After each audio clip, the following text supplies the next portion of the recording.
Kwingineko mtazamaji, kijana Hope Akinyi mwenye umri wa miaka 3 amekuwa taswira ya mgomo wa madaktari na wahudumu wa afya katika sehemu ya Kisumu.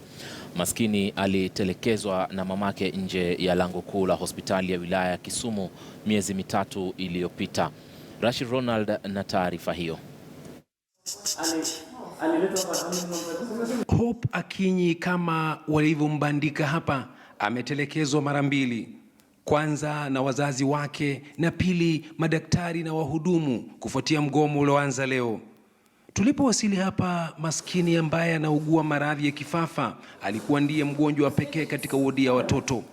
Wagonjwa wengine wameelekea makwao ama kwenye hospitali za kibinafsi.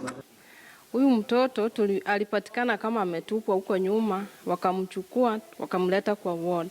Sela Nyaboke anayehusika na usafi katika wodi hii aliamua kumhudumia, lakini ni mpaka leo jioni. Hata mtafutie tu overnight penye ataenda. Maskini Hope ni miongoni mwa wale wanaoyasikia makali ya mgomo huo.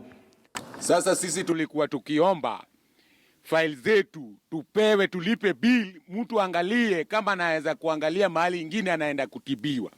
Lakini ule amesimamia file zetu hapa ward 3 ametuambia narudi na amepotea mitini. Hiyo ndio shida. Hapakuwa na shughuli zozote katika hospitali ya rufaa ya Jaramogi Oginga Odinga.